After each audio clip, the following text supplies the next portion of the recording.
ॐ अज्ञानतिमिरान्धस्य ज्ञानञ्जनशलाकया चक्षुरुन्मिलितं येन तस्मै श्रीगुरुवे नमः। श्रीचैतन्यमनोभीष्टं स्थापितं येन भूतले स्वयं रूपः कदा मह्यं ददाति स्वपदान्तिकम्। वन्देऽहं श्रीगुरो श्रीयुतपदकमलं श्रीगुरुन् वैष्णवांश्च श्रीरूपं साग्रजातं सहगणरघुनाथान्वितं तं सजीवं साद्वैतं सावधूतं परिजनसहितं कृष्णचैतन्यदेवं श्रीराधाकृष्णपादान् सहगणललिता श्रीविशाखान्वितांश्च। नमो ॐ विष्णुपादाय कृष्णपृष्ठाय भूतले श्रीमते भक्तिवेदान्त स्वामिनिति नामिने। नमस्ते सरस्वते देवे गौरवाणी प्रचारिणे निर्विशेष शून्यवादी पाश्चात्य देशतारिणे। हे कृष्ण करुणा सिंधु दीनबंधु जगतपते गोपेश गोपिका कांत श्रीराधा कांत नमोस्तुते। तप्त कांचन गौरांगी श्रीराधे वृंदावनेश्वरी वृषभानुसुते देवी प्रणमामि हरिप्रिये। वाञ्छाकल्पतरुभ्यश्च कृपा सिन्धुभ्य एव च पतितानां पावनेभ्यो वैष्णवेभ्यो नमो नमः।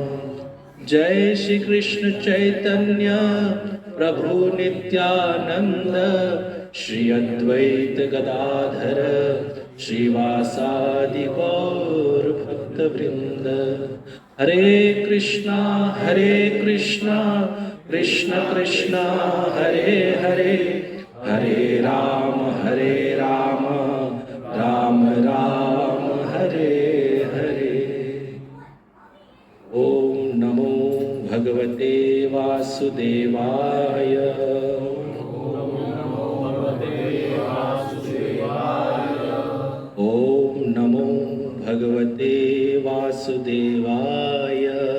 ओम नमो भगवते वासुदेवाय। ओम नमो भगवते वासुदेवाय।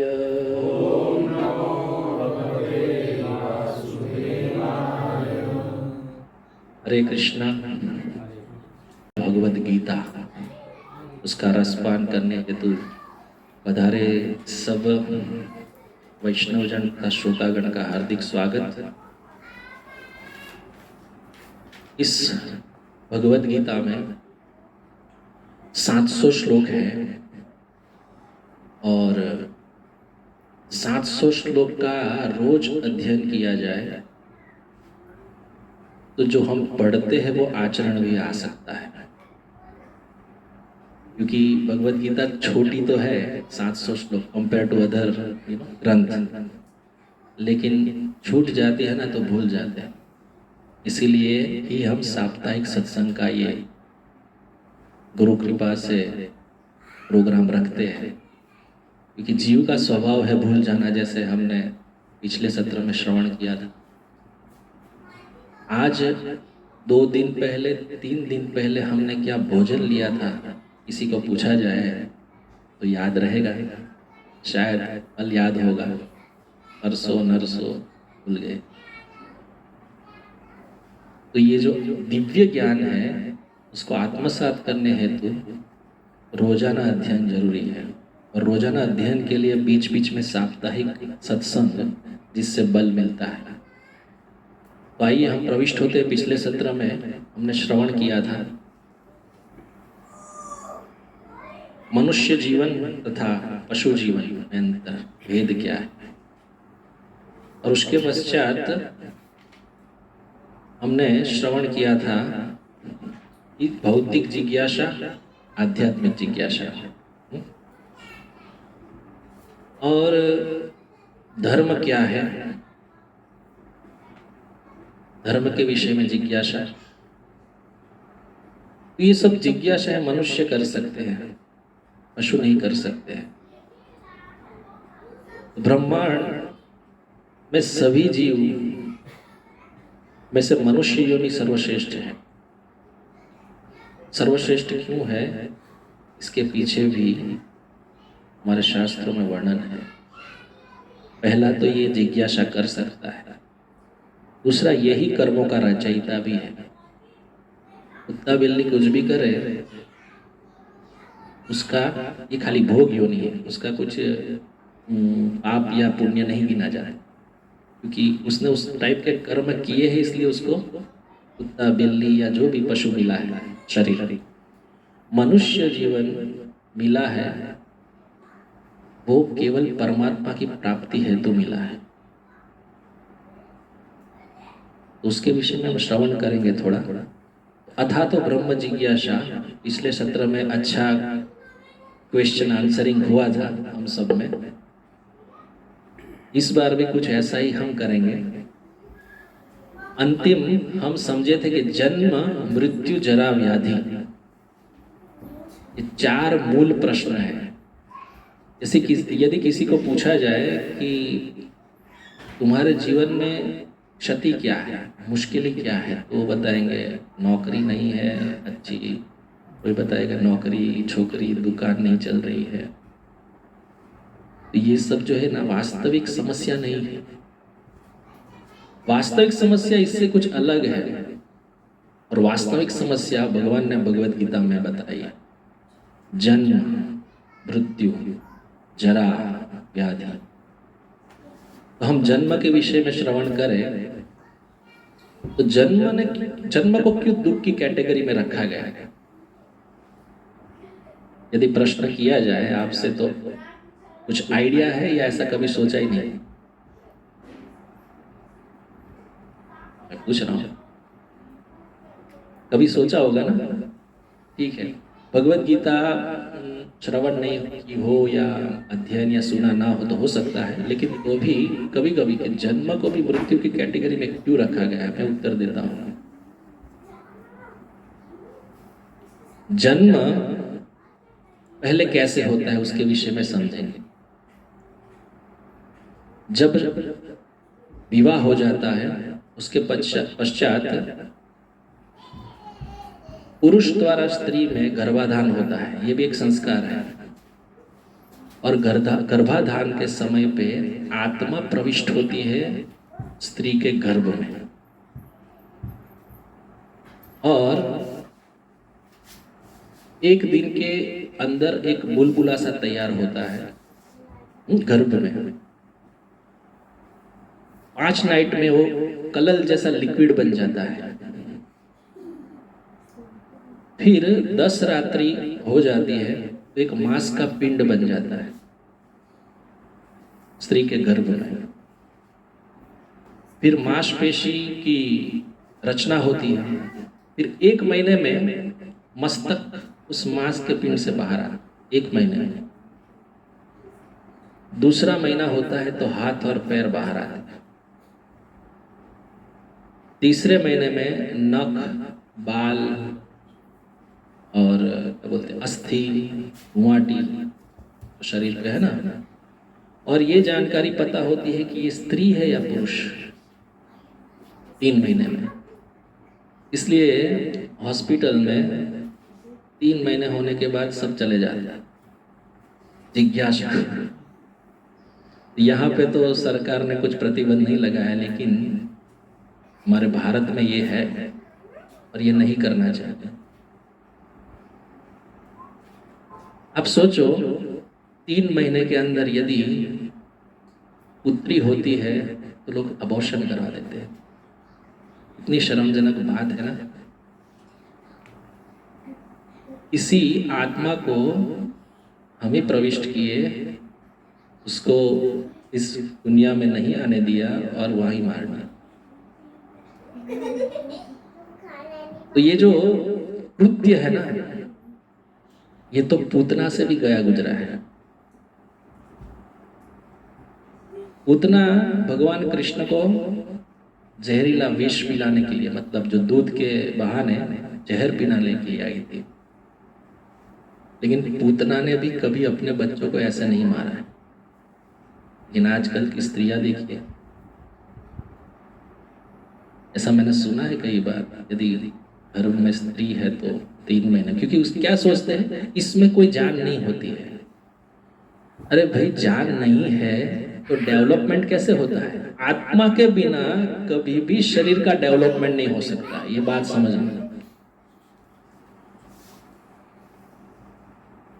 हमारे गुरु महाराज श्रीमद राधा गोविंद महाराज बोलते हैं, आजकल किसी दानवी क्या बोलते हैं उसको, तो राक्षसी को देखना है ना तो कहीं देखने की जरूरत, जो इस प्रकार के कृत्य करते हैं ना वही राक्षस है। बल्कि तो वो राक्षसी से भी गए गुजरे, क्योंकि पूतना तो अपने बेटे को कभी नहीं मारे, यहाँ तो अपने ही बेटे को। ये बहुत ही शर्मजनक बात है।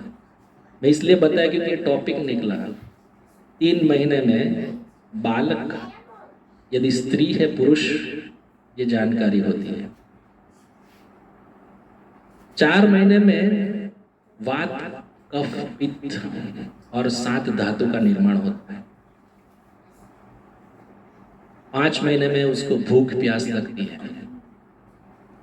6 महीने में ओर के साथ लपेटता है, जैसे आपने सबने ज्ञान होगा, ओर के साथ लपेटा जाता है। और 7 महीने में ज्ञान शक्ति विकास, विचार शक्ति पैदा होती है। अंदर वो भी सोचता है, कुछ थिंक करता है अलग। तो देखिए, ये विचार शक्ति डेवलप होना 1 महीने में, 2 महीने में, 3 महीने में कैसी कैसी स्थिति है, ये श्रीमद् भागवतम के 3रे स्कंद के 31 चैप्टर 31 अध्याय में लिखा हुआ है। ये सभी जो मैंने बताया ना, ये सभी भगवान कपिल अपनी माता देवहूति को उपदेश दे रहे हैं। और टेक्नोलॉजी कब की है? आप सोचो, 5,500 पूर्व महर्षि वेद व्यास ने ये रचना की श्रीमद् भागवतम की। नारद अपने गुरु उनसे प्रेरणा ले, और उसमें इस प्रकार का सब विवरण दिया गया है। और आज आप चेक करो, उस सब विवरण का A to Z detail same to same निकलेगा। ये है हमारा वैदिक ज्ञान। किस किस अवस्था में बालक का किस किस का पोषण होता है, कितना बड़ा होता है, क्या क्या चीजें डेवलप होती है, सब लिखा हुआ है। तो मूल तात्पर्य तो ये है कि जन्म, अभी आगे जब बच्चा डेवलप्ड हो गया ना तो खाएगा कैसे? भगवान की रचना कैसी है देखिए। बच्चे की नाल से माता की नाल जुड़ी हुई रहती है, और माता जो भी कुछ खाती है ना वो बच्चे उस नाल के द्वारा। देखिए भगवान की रचना।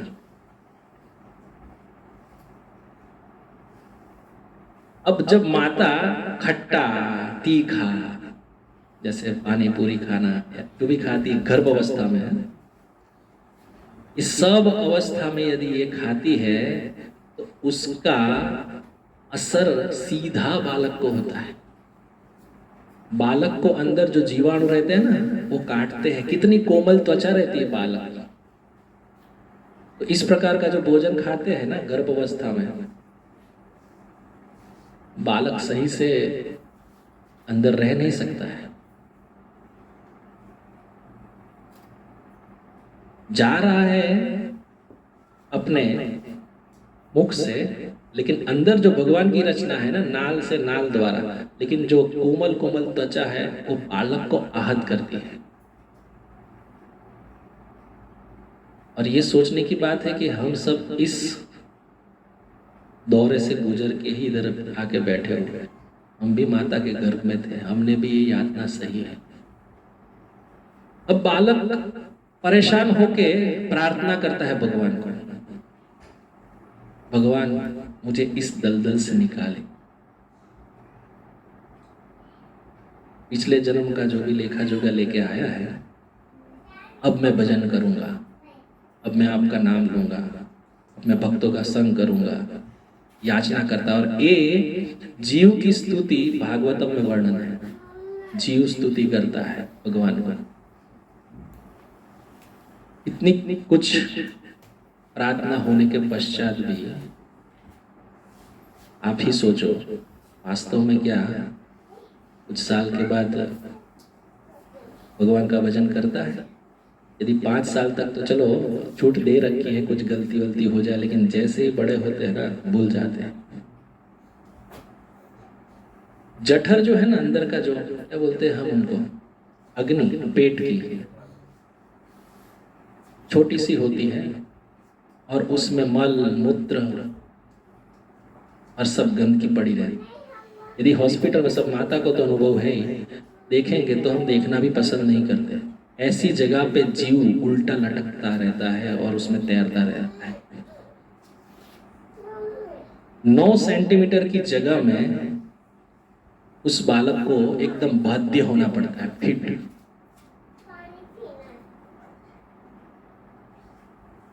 और इतनी यातना उठाता है कि प्रार्थना करके बोलता है, हे प्रभु मुझे इस दलदल से निकालिए, मैं अभी आपका भजन करूंगा, हे कृपा निधान। इस प्रकार से पूर्ण रूप से भगवान की स्तुति करता है।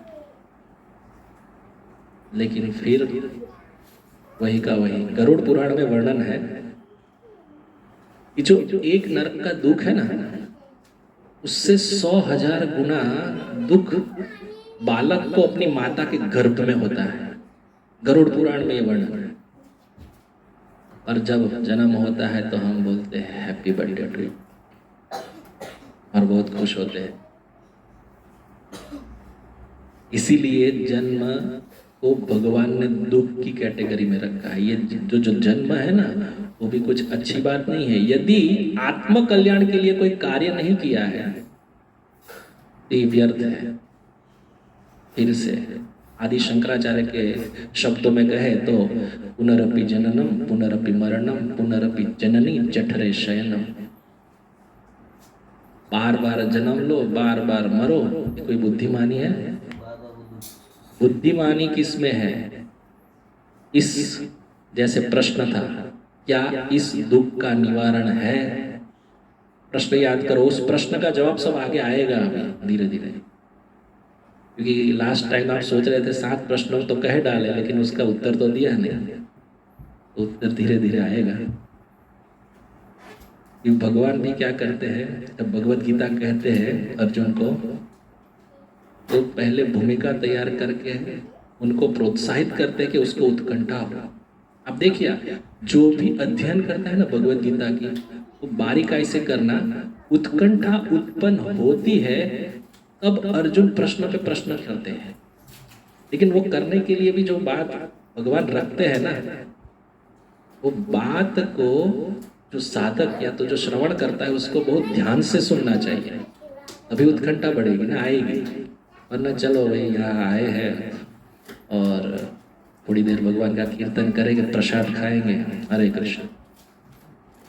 मुख्य बात है सत्संग में इस सत्य के विषय में जानना। जन्मों जन्म हो गए, अभी तक हमने सत्य के विषय में क्या चाहना की जो सत्य है। मैं हर बार कहता हूं, मैं पिछली बार भी कहा था, भक्तमाल में श्री खोजी जी का एक चरित्र आता है। श्री खोजी जी, उनके गुरु ने उनका नाम रखा था चतुरदास। अभी नाम चतुरदास रखा है तो गुण भी ऐसा होगा, तभी गुरु जी ने चतुरदास रखा ना।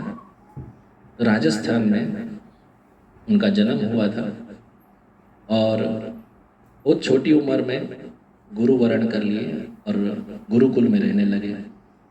गुरु जी एक बार पानी का लोटा लेते हुए जा रहे थे, इनको उत्कंठा हुई, गुरु जी लाइए मुझे दीजिए। हाथ में पकड़ लिया तो गुरु जी ने उनको दिया, आगे निकले। तो इधर बीच में उत्कंठा हुई, क्या गुरु जी आप कहाँ जा रहे हैं? बोले मैं लघु शंका के लिए लघु शंका के लिए जा रहे थे और ये बाहर वहाँ पे ठहरे हुए थे।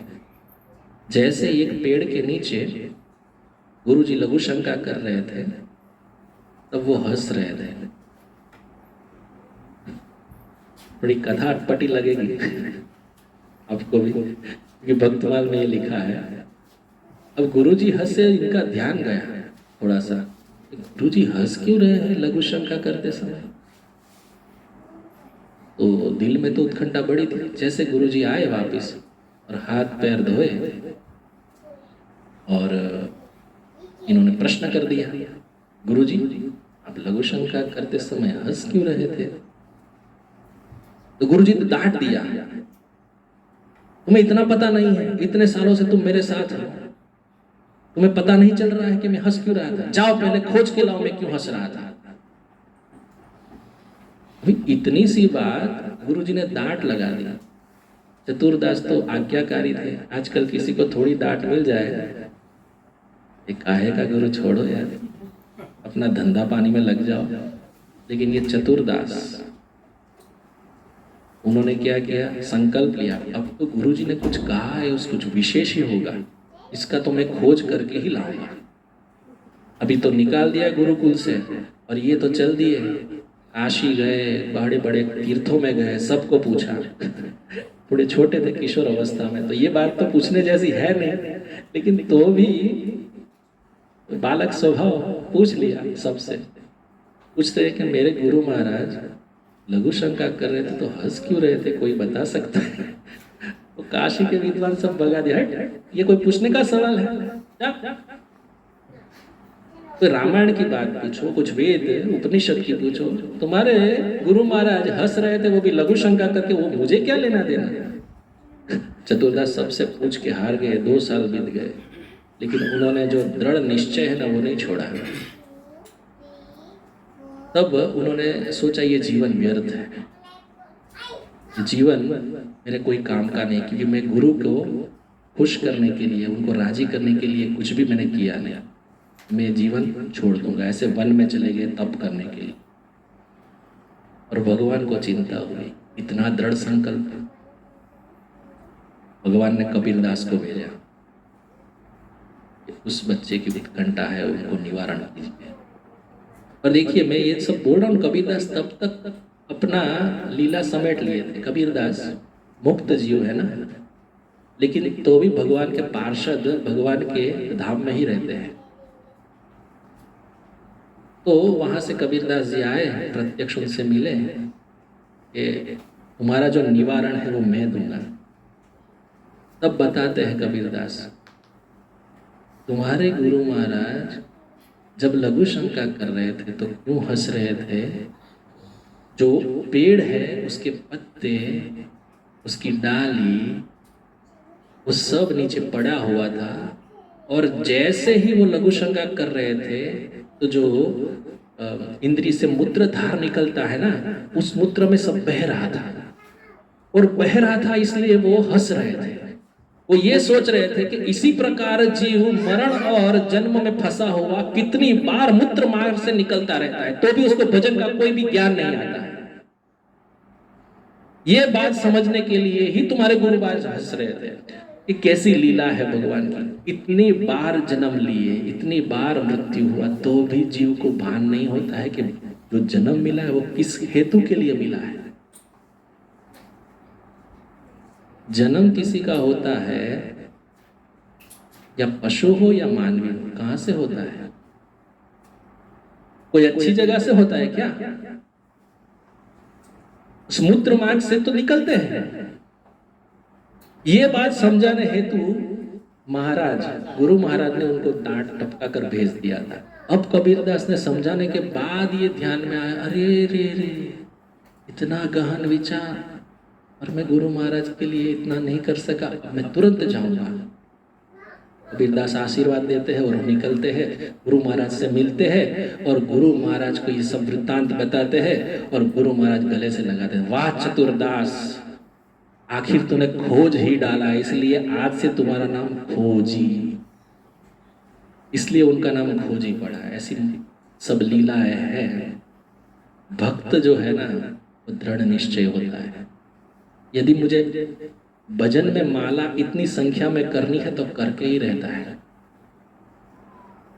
हमारे प्रभुपाद ने 16 माला जप दिया है, 16 माला नहीं करूंगा तो मैं अन्न नहीं लूंगा, खाऊंगा नहीं, सोऊंगा नहीं। ये भजन कोई मजाक नहीं है, भजन कोई ऐसी बात नहीं है चलो हम गए थोड़ी देर मनोरंजन हो गया आ गए। ये भजन का मूल स्वरूप नहीं है। भजन का स्वरूप है मैं गुरु महाराज के लिए क्या किया, मैं उनकी प्रसन्नता हेतु क्या किया। क्योंकि हमको जो जीवन मिला है वो तो माँ बाप से मिला ना, लेकिन जो हमको आध्यात्मिक पथ पे चला रहा है वो तो गुरु महाराज ही दिया, और उनके लिए कोई सीरियसनेस है नहीं। हम तो यही सोचते हैं ना कि ये तो सब करते हैं, थोड़ा थोड़ा कर लेते हैं, चलिए। ये ऐसा पथ नहीं है। और भक्ति मार्ग मानो सबसे सरल रास्ता है, लगता कठिन है। केवल 4 चीज करनी होती है भक्ति मार्ग में, 4। पहला, महत्पुरुषों का जैसे भक्त है ना, उनका संग करते हुए भागवत या भगवत गीता श्रवण करना पहला हुआ। श्रवण मुख्य है, पहला ही पद है, चरण। दूसरा है भगवत नाम अपने जीवन में धारण करना। क्या करना चाहिए? हरे कृष्ण कृष्ण कृष्ण हरे हरे, हरे राम राम राम। परंपरागत मंत्र उच्चार जप करना है। तीसरा बहुत मुख्य है, भगवान का भोग लगाया हुआ ही अन्न जिसको प्रसाद बोला जाता है वो ही पाना है। और भगवान की अर्चा विग्रह, चौथा पूजा विधि अनुसार। 4 केवल करना है। कौन सा कहा मैंने? पहले श्रवण, जो प्रमाणित ग्रंथ है, श्रीमद् भागवतम, श्रीमद् भगवत गीता, रामायण, ये सभी। दूसरा, भगवान के पवित्र नाम का जप। तीसरा, प्रसाद, केवल प्रसाद खाने का आग्रह होना चाहिए। और चौथा, अर्चा विग्रह, पूजा भगवान की। ये 4 जीवन में धारण किया ना, वो एक कैटेगरी बढ़ जाता है, वैष्णव समाज में पद अपना धर देता है। उसके बाद कैटेगरी आती है, उसमें 3 निष्ठा मुख्य है। पहली है तुलसी धारण। कोई बोलते हैं हम लोग तो प्रभु घर में सब खाते हैं, ये करते हो, इसलिए हम नहीं पहन सकते। अरे जब पहनोगे ही नहीं तो करोगे कैसे? मुझे तो यही समझ में नहीं आता है। भजन करना है लेकिन जो भगवान बोले है वो करना नहीं है। जब तुलसी धारण नहीं करते तो फिर कैसे आप कब प्लानिंग कब? अभी मैं आपको बोलूँ एक पेपर दे दूँ, लिख के दे दो मुझे मेरी मृत्यु कब होने वाली है, तो मैं अभी 20 साल जीने वाला हूँ। है कोई प्रमाण है हमारे पास? अरे जब तुलसी गले में रहती है ना तो यमराज भी उसको देखता नहीं है, अरे ये तो भगवत धाम जाने वाला है। प्रमाण है श्रीमद् भागवतम में अजामिल कथा का, आप देखिए, श्रवण कीजिए। नाम से तर गया।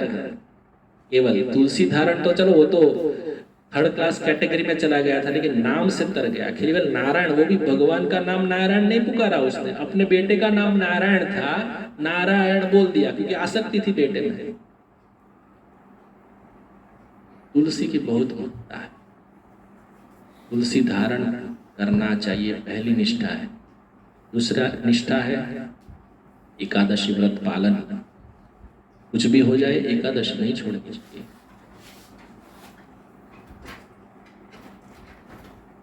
और भगवत नाम, जो नाम जप करता है वो तीसरी निष्ठा है।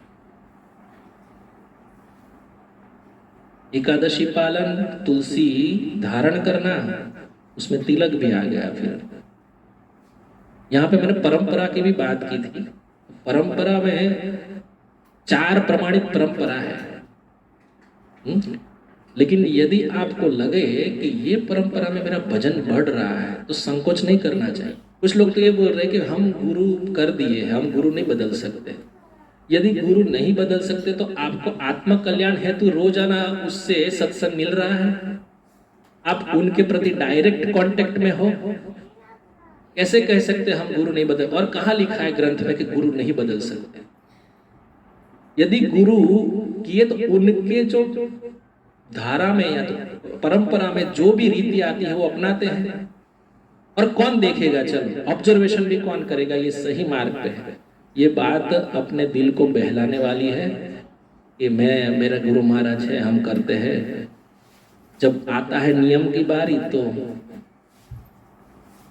हम नहीं कर सकते, क्योंकि हमारा ऐसा है। भगवान जो है ना, प्रसन्नता भगवान की देखनी है, और भगवान प्रसन्न होते हैं परंपरागत गुरु के निर्देश में। कोई भक्त भक्ति करता है कि ये मूल बात है, समझना चाहिए। हम लोग को ये आसान लगता है ये बात, लेकिन ये जब जीवन में धारण नहीं किया तो नहीं होगा। जब छोटे होते हैं तो हमारे श्रील प्रभुपाद एक उदाहरण देते हैं। जब बच्चा छोटा होता है तो कभी कभी थोड़ा हो जाता है, जैसे बोलते हैं ना, हमारे यहाँ तो गुजराती में गौड़ बोलते हैं। गौड़ यानी क्या, बहुत बड़ा सा हो जाता है, उसमें परू हो जाता है फिर उसको समय पे नहीं फोड़ा जाता ना, मतलब निकाला जाता, ऑपरेशन नहीं किया जाता ना, तो बच्चा बहुत दर्द में बेहाल हो जाता है। तब माँ डॉक्टर के पास लेके जाती है और सहायता देती है डॉक्टर के साथ। क्या करती है, पकड़ती है बच्चे को कि चिल्लाया नहीं, बंद, और खुद भी सहायता करती कि फोड़े को थोड़ा दबा दो। भले ही वो चिल्लाए बच्चा, कुछ भी उसको क्षति पहुंचे, माता टेंशन में नहीं आती है, नहीं मेरे बच्चे को अच्छा हो जाएगा। तो थोड़ा दुख यदि हमको झेलना पड़ रहा है, और वो हम गुरु महाराज और भगवान के लिए हमने जीवन में थोड़ा सा दुख भी नहीं झेला, तो फिर हमारा जीवन तो व्यर्थ ही है। केवल बस हमारी ये बात देखनी है, ये जन्म है ना, इसीलिए भगवान ने दुख की कैटेगरी में रखा है। ये बात समझनी चाहिए। दुख की कैटेगरी में इसीलिए है क्योंकि वो मल मूत्र के नाले में बस गिरता रहता है, हर बार जन्म लेता है, मरता है। आत्म कल्याण हेतु कोई कार्य ही नहीं है, इसीलिए जन्म। दूसरा बात बताते हैं, जरा किसको बूढ़ा होना पसंद है? चलो मैं एक प्रश्न बोलता हूँ। कोई बोले, माता जी के लिए खास प्रश्न है, कोई बोले बूढ़ा, कौन बूढ़ा होना चाहता है? लेकिन प्रकृति बूढ़ा करके छोड़ती है। जरा, ये जरा का मतलब क्या है? बूढ़ा होना, वृद्धता आना। कौन ये चाहेगा? कोई नहीं। कॉस्मेटिक लगा के जवान रहना है। देखिए आजकल कॉस्मेटिक लगाते हैं ना, इसलिए कॉस्मेटिक का धंधा पूरजोश में चलता है। आप गूगल में सर्च करेंगे ना तो मिलेगा, सबसे ज्यादा कमाई कॉस्मेटिक वाले की है, क्योंकि किसी को बूढ़ा ही नहीं होना है, लेकिन बूढ़ा होगा ही होगा। देहिनोस्मिन् यथा देहे कौमारम यौवनम जरा तथा देहांतर प्राप्ति धीरस्तत्र न मुह्यते। तो धीर पुरुष है ना, वो इस प्रकार के परिवर्तन से कभी भयभीत नहीं होता है। भगवान भगवद गीता के दूसरे अध्याय में कहते हैं, शायद 13वां श्लोक है। तो ये बात जाननी चाहिए, वृद्धता किसी को नहीं करनी है। क्यों? मैं तो अभी तो मैं जवान हूँ, जवान ही रहना, लेकिन प्रकृति के जो कड़क नियम है ना, उससे कोई नहीं बच सकता। वृद्ध तो होगा ही होगा। तीसरा है व्याधि, जन्म मृत्यु जरा और व्याधि। तो व्याधि जो है यानी रोग, किसी को रोगग्रस्त होना पसंद नहीं है, लेकिन रोग तो भी आते हैं कि नहीं? बचपन से लेके अभी तक सभी को ये अनुभव तो होगा कि सर्दी जुकाम थोड़ा थोड़ा हो गया होगा। कोई बड़ा रोग नहीं अभी तक आया, भगवान की कृपा है, लेकिन वो भी कभी दस्तक दे दे, इसको क्या पता। कैंसर आजकल बहुत चला है, जब ब्लड टेस्ट करवाएंगे कुछ तकलीफें होती है, तुरंत कैंसर। अरे ये भाई साहब तो कितने हट्टे कट्टे थे, इसको क्या हो गया? ये दुख है। तो कोई रोग नहीं चाहता, बीमारी किसको पसंद नहीं है। डायबिटीज, बीपी तो भी सबको हो ही जाता है। प्रकृति का जो नियम है ना, उससे कोई भी बाहर नहीं। उन्होंने हमको शरीर दिया, हमारा स्वरूप मूल तो चिदानंद सच्चिदानंद है, लेकिन मनःष्ठानि इंद्रियाणि प्रकृति स्थानी कर्षति। प्रकृति पे आके कुछ झोल करने के बाद ही हम माँ के घर में उल्टे लटक गए। अभी आ तो गए, लेकिन आने के बाद करना क्या है पता नहीं। इसीलिए जो व्याधि है ना, ये भी आती है कर्म अनुसार। और हमारे गुरु महाराज तो इसमें बहुत सुंदर उदाहरण देते हैं। श्रीमद् राधा गोविंद महाराज एक बार दो व्यक्ति लड़ रहे थे, झगड़ रहे थे। देखिए बात सुनने लायक है। दो व्यक्ति झगड़ रहे थे। एक व्यक्ति बोल रहा था, अजय तुझे क्या पता, तेरे पास कितना धन है? मेरे पास इतना धन है कि तुम्हारा पूरा सैलरी ना उतनी तो मैं दवाइयां ले लेता हूं। अभी दवाई लेना कौन सुख का कार्य है? झगड़ा भी देखिए किस प्रकार का। तुम जितना कमाते हो ना उतनी तो मेरे घर में दवाइयां पड़ी है। अभी देखो इसमें भी अज्ञान। दवाई खाना कौन सा बड़ा उपलब्धि है। और गुरु महाराज रमूज में ये बात कहते हैं। तो बोलने का तात्पर्य है व्याधि यानी क्या, रोग तो आने ही वाले हैं, उससे कोई छुटकारा नहीं है। मृत्यु ये तो है ही, इसको भय नहीं है मृत्यु का। कोरोना आया था तो सब कैसे धो डाल के ओए बाहर नहीं निकलो, परंतु ये कंफर्म है, आता ही है। गरुड़ पुराण में मृत्यु के विषय में लिखा है 36,000 बिच्छू काटते हैं ना, उतना दर्द होता है जब आत्मा शरीर को छोड़ता है। ये डराने हेतु नहीं है शास्त्र, ये समझ लो, पहले ये बात क्लियर कर लो। कभी कभी ये तो ये सत्संग करते हैं और हमको लेकिन ये बात जाननी है, जब हम अपना जो निजी कार्य करते हैं और उसमें आसक्ति रहती है ना, तब एक पहलू पे ही हम जोर देते हैं, दूसरा पहलू जो सत्य है उसके विषय में भी तो नहीं। मृत्यु सत्य है ना, जन्म भी होता है वो भी सत्य है, लेकिन मृत्यु भी सत्य है। हमको तो इस जंजाल से निकलना है ना, तो एक ही सहारा है, केवल 4 चीज जो मैंने अभी बताया ना बीच में, बस वो किया जीवन में तो your life will be successful. Prabhupada का ये मेन वाक्य है, सेंटेंस बोलते हैं। ऐसा जरूरी नहीं कि विरक्त हो जाना है, कभी कभी कोई टेंशन में आ जाता है। माताजी कभी कभी माताजी ज्यादा करते हैं तो प्रभु जी टेंशन में आ जाते हैं, अरे माताजी तो चल देगी, मुझे कौन खिलाएगा बाद में। कभी कभी प्रभु जी टेंशन में। तो बोलने का तात्पर्य ये है, गृहस्थ जीवन में जितना अच्छा भजन होता है ना, उतना हाँ विरक्त में होता है, लेकिन उसमें अपॉर्चुनिटी ज्यादा है गृहस्थ जीवन में। क्यों? क्योंकि देखिए गृहस्थ के घर पे जाएगा, भक्तों के घर पे जाएगा, प्रसाद लेगा, थोड़ा बहुत भगवान की बातें करेगा, साथ में मिलके कीर्तन करेगा, और कहाँ जाना है पिकनिक तो भी जाएगा और भगवान का वहां ही गुणगान करेगा। इजी है। विरक्त तो क्या है, आए चले और बस भजन ही भजन करना है। यदि वो अपनी इंद्रियों पे काबू नहीं कर पाए ना, ज्यादा गिर भी सकते हैं। विरक्ति में ये है, बहुत दृढ़ निश्चय है वो तो पार हो जाएगा, लेकिन गृहस्थ को क्या है, सहारा बहुत मिलता है। और विरक्त भी कभी कभी आते रहते तो उससे भी बल मिलता है। अभी बीच में भी वो आए थे ना महाराज जी, और ऐसे भी इस्कॉन में भी बहुत सारे आते रहते हैं, उनसे बल मिलता है। भजन गृहस्थ में अच्छा होता है। और देखिए भक्त भी गृहस्थ ही हुए हैं, संत तुकाराम,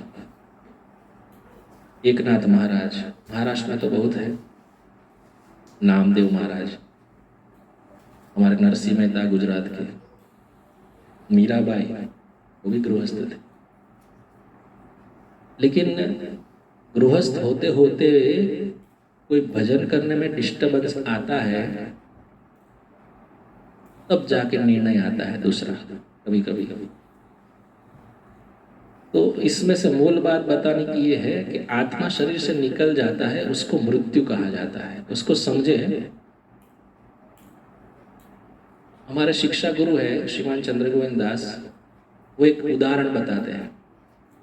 एक व्यक्ति को लकड़ी से प्रहार कोई व्यक्ति करता है तो माथे पे मारा जोर से एक बार, तो उसको दर्द हुआ, दूसरी बार मारा दर्द हुआ, जोर जोर से 2-3 मारा, तो तीसरी चौथी बार वो मूर्छित हो गया। अब 5वीं बार मार रहा है, कोई रिएक्शन नहीं, 6ठी बार मार रहा है, कोई रिएक्शन नहीं, 7वीं बार नहीं, जब 8वीं बार प्रहार किया तब उसकी मृत्यु हो गई। अभी मेरा प्रश्न है, कौन से प्रहार में सबसे ज्यादा उसको दर्द हुआ होगा?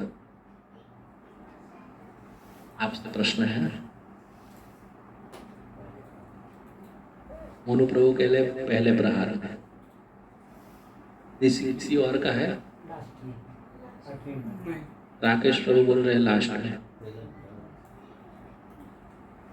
लास्ट वाला या पहला या बीच वाला कौन सा है? मूर्छित हुआ तब। ओके, तो सबका इधर अलग अलग जवाब है। मैंने अभी अभी उसका जवाब आगे ही बता दिया है। वैसे जब मृत्यु होती है इसका मतलब है आत्मा शरीर छोड़ देता है, उस प्रक्रिया को मृत्यु कहते हैं। किसी को कुछ मारा ना तो वो थोड़ा सहन किया, उसने कर लिया, मार लिया, लेकिन जब मूर्छित हुआ ना तो उसकी इंद्रियां क्षीण हो गई।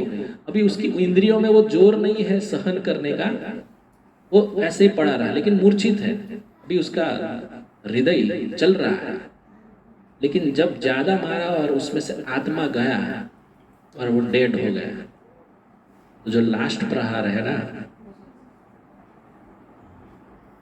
इसीलिए जब मृत्यु होती, इस प्रक्रिया को मृत्यु कहते हैं। मृत्यु यानी क्या है? अपना जो स्वरूप है, आइडेंटिटी निकल गया, यात्रा पे निकल गया फिर से। पहला जो प्रश्न है मैं कौन हूं, यहां के रुकता है। मैं शरीर नहीं हूं।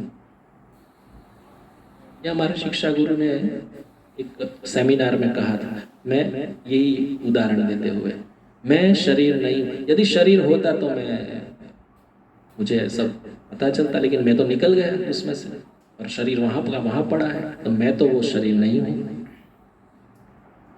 ध्यान में आती है ना बात?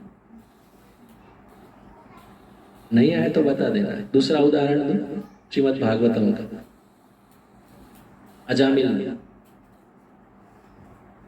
अजामिल जब अपने 88 साल गुजार लिया और बहुत ही कर्म उसके घिनौने थे, उस कथा में नहीं जाएंगे। जब 3 दूत प्रकट हुए आत्मा को निकालने के लिए, वो पाश डाल के लेते हैं ना, तब आधा शरीर से बाहर उसका आत्मा, लेकिन जब ये प्रक्रिया हुई तब उसने नारायण से नाम उच्चारण किया, तब विष्णु दूत आए और वहां से वो पाश काट दिया और फिर से स्थित हो गया उसका आत्मा हृदय स्थान में। तो फिर से अजामिल जी गया। फिर बहुत लंबा विवरण है, तो बोलने का तात्पर्य ये सब प्रमाण दिया हुआ है। ये कथा ऐसे ही नहीं है। कभी कभी कोई बोलते हैं प्रेत आया, मुझे बहुत डर लग रहा है, कुछ तो हो रहा है अपने आप। ये क्या है? एक्चुअली उसकी जो जिज्ञासा है ना, जो रह गई इच्छा है, इसके लिए ही जीव जो रहता है वो प्रेत बनता है। उसको शरीर नहीं मिले, प्रेत यानी उसको शरीर नहीं मिलेगा, उसको प्रेत बोलते हैं। तो शरीर की जो आसक्ति है वो निकली, तब हम अपने स्वरूप में हो जाएंगे।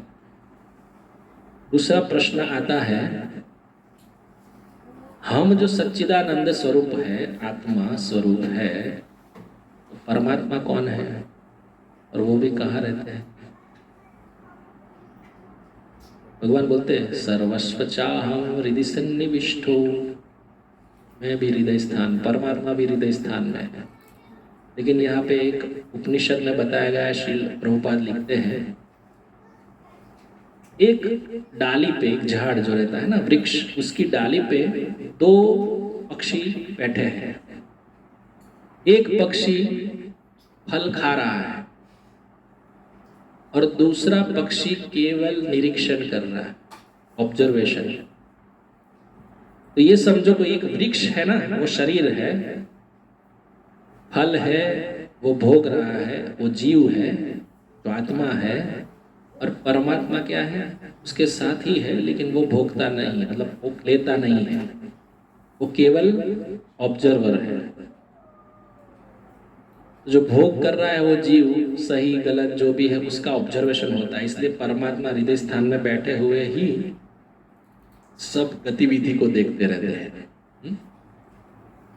इसलिए आत्मा और परमात्मा एक नहीं है। मतलब बोलते हैं ना हम आत्मा परमात्मा में मिल जाना है, और आत्मा स्वरूप कभी भी परमात्मा नहीं हो सकता। ये उपनिषद का एक श्लोक है। तो बोलने का तात्पर्य कभी कभी किसी को भ्रांति हो जाती है, ये समझना चाहिए क्लियरली। दो है, एक नहीं है। परमात्मा है और वो क्या है? ऑब्जर्वर, देखेगा। तीन दुख जीव के साथ आते रहते हैं, तीन दुख। उसको बोलते हैं आदि भौतिक, आदि आध्यात्मिक और आदि दैविक।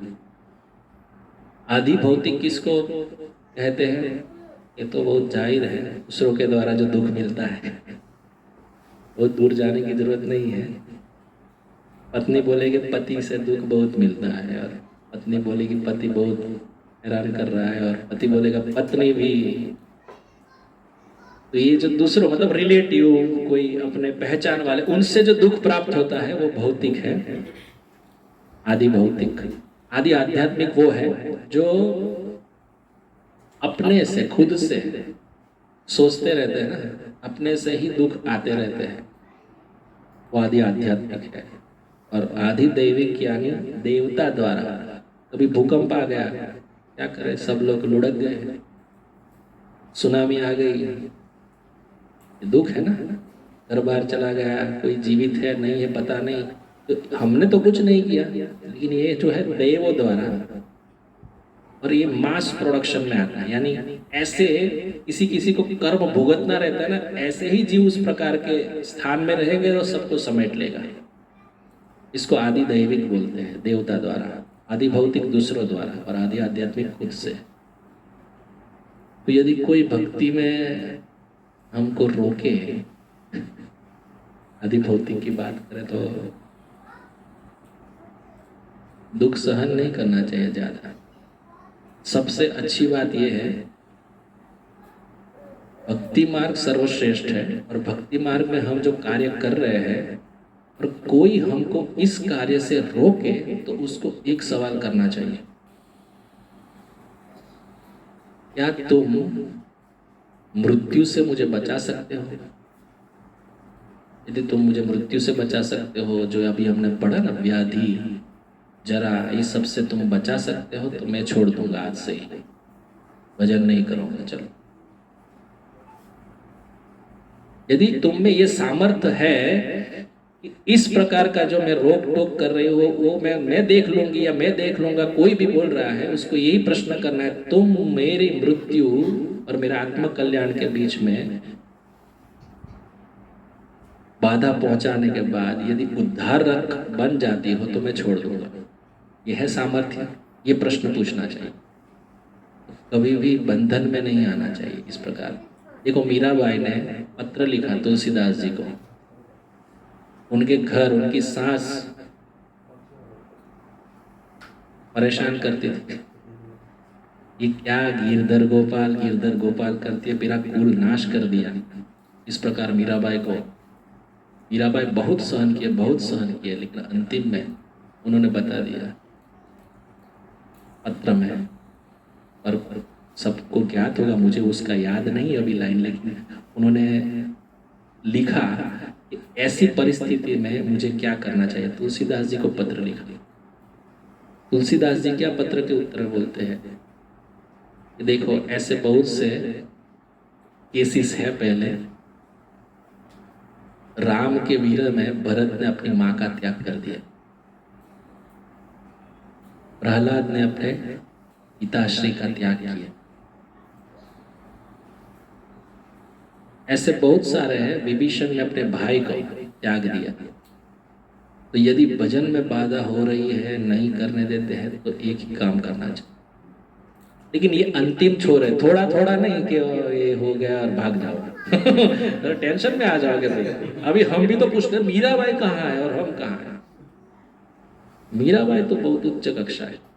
लेकिन बात समझने की ये है कि हमको लगे कि भजन में ये बाधा है तो विचारणीय बात है, समझना चाहिए।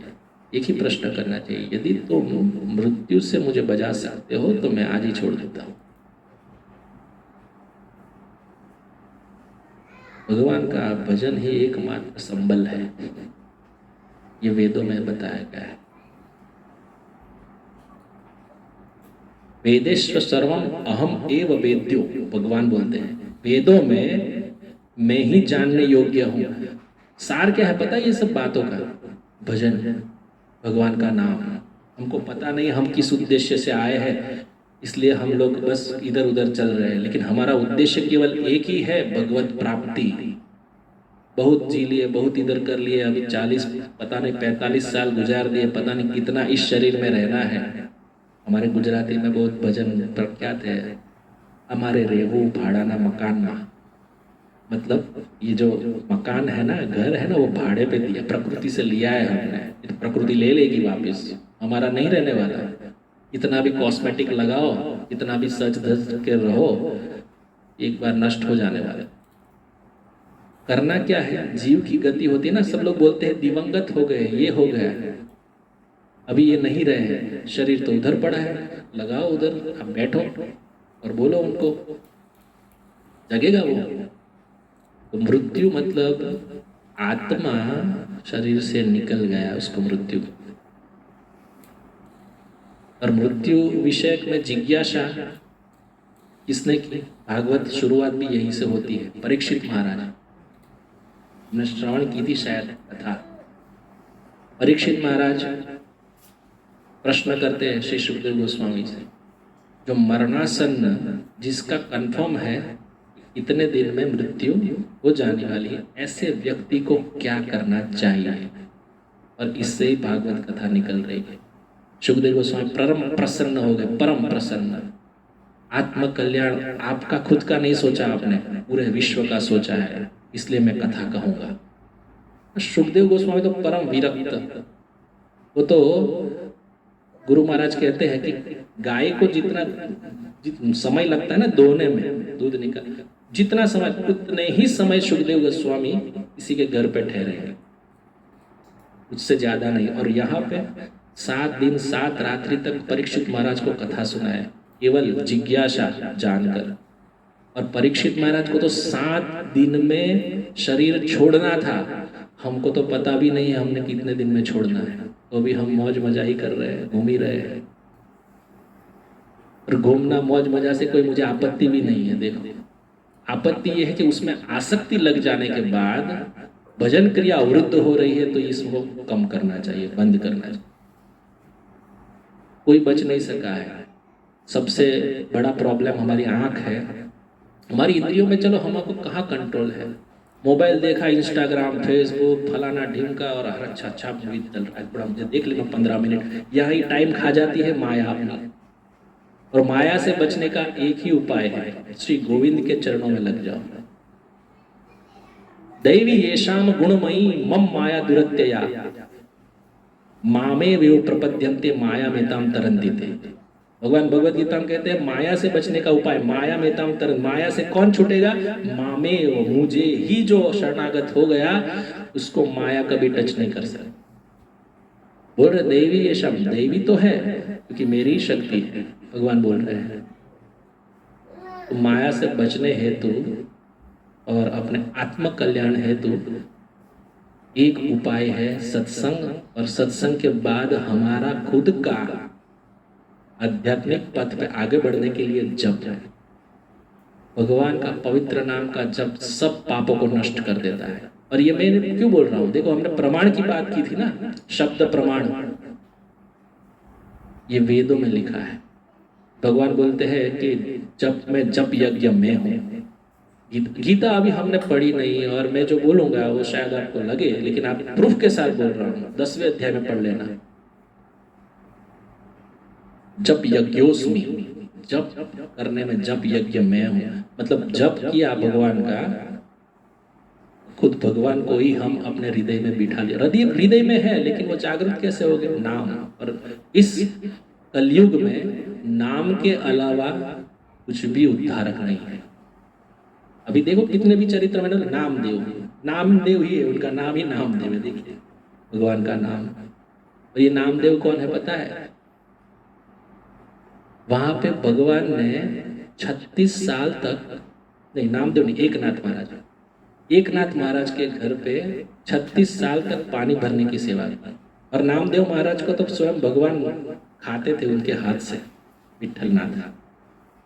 तो पंढरपुर जाएंगे ना तो सुंदर मंदिर है विठलनाथ जी का, पंढरीनाथ बोलते हैं। तो ये नामदेव। और एकनाथ महाराज के घर पे भगवान ने चाकरी की 36 साल, भगवान ने खुद।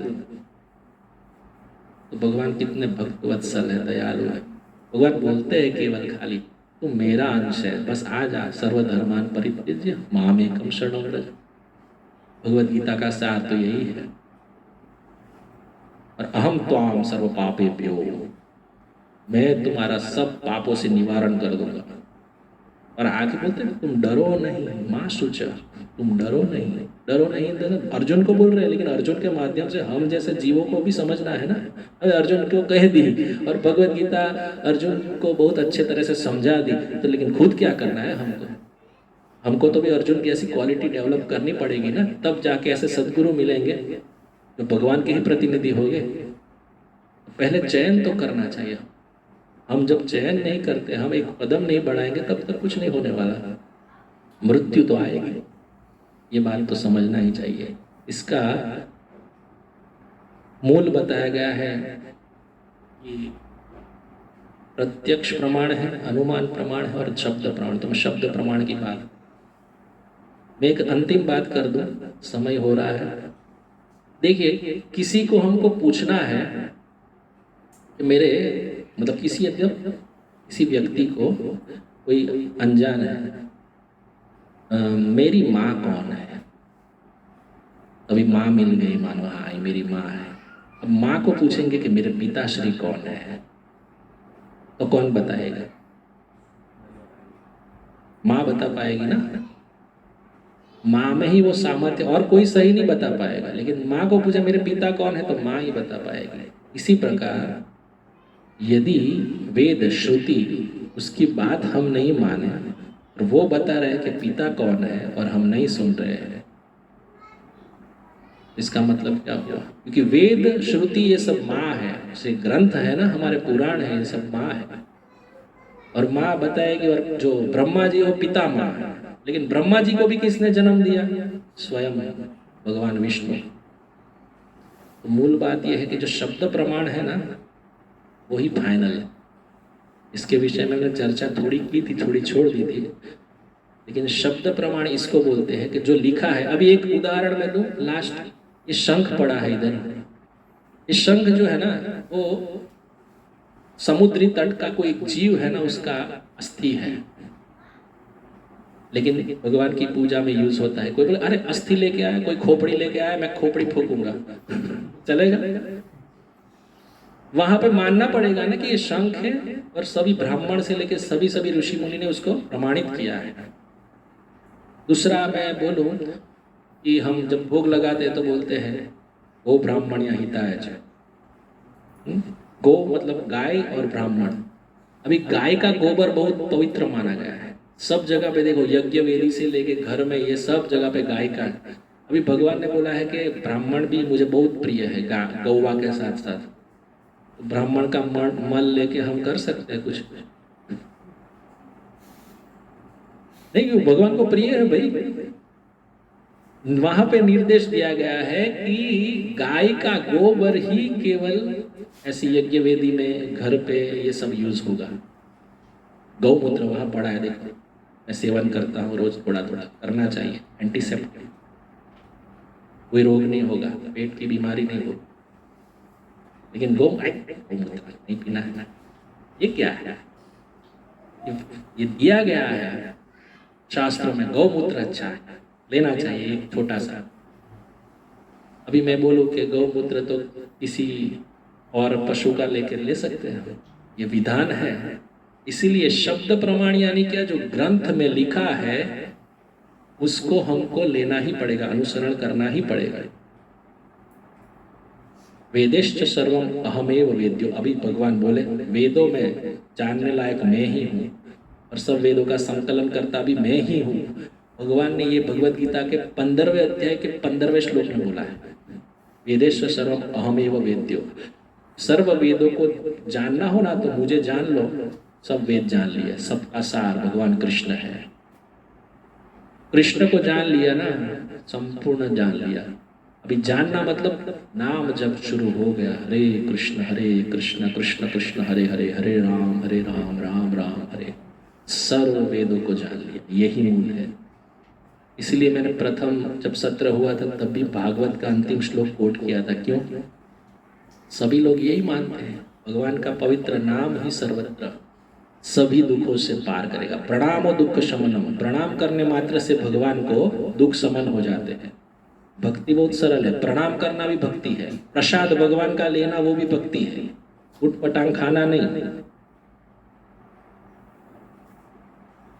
नाम संकीर्तनम यस्य सर्व पाप प्रणाशनम, प्रणामो दुख शमनम तम नमामि हरिम परम, ये भागवत अंतिम श्लोक। एक छोटी सी, क्योंकि मेरे सामने हनुमान जी के साथ विराजमान है, एक मुझे याद आ गया। देखो, जैसे हनुमान जी को रामायण को टच नहीं किया तो अच्छा, दर्शन सुंदर हो रहे हैं। अब सबको पता है रामायण में लंका जाने के लिए कोई रास्ता बचा नहीं था और नल और नील के द्वारा पुल का निर्माण किया गया। तो सब लोग क्या, पत्थर पे राम लिख के, हाँ, तो भगवान राम बैठे बैठे देख रहे थे और सोच रहे थे। ये कार्य हो रहा था, फिर बोले कि सबके सामने अभी इतने सारे लोग बैठे हैं वानर, उनके सामने अभी मैं भी ऐसा करूँ तो कैसा दिखेगा। सब सो जाए, फिर धीरे से चुपके से जाऊंगा और मैं भी थोड़ी सेवा करूंगा, देखता हूँ क्या होता है। तो भगवान राम क्या किए, सब सो गए, धीरे से रात में वो खुद ऐसे पत्थर लिए और डाला, डूब गया। धीरे से पीछे से किसी ने कंधे पे हाथ रखा, भगवान राम चौंक गया, कौन है? देखा तो हनुमान जी।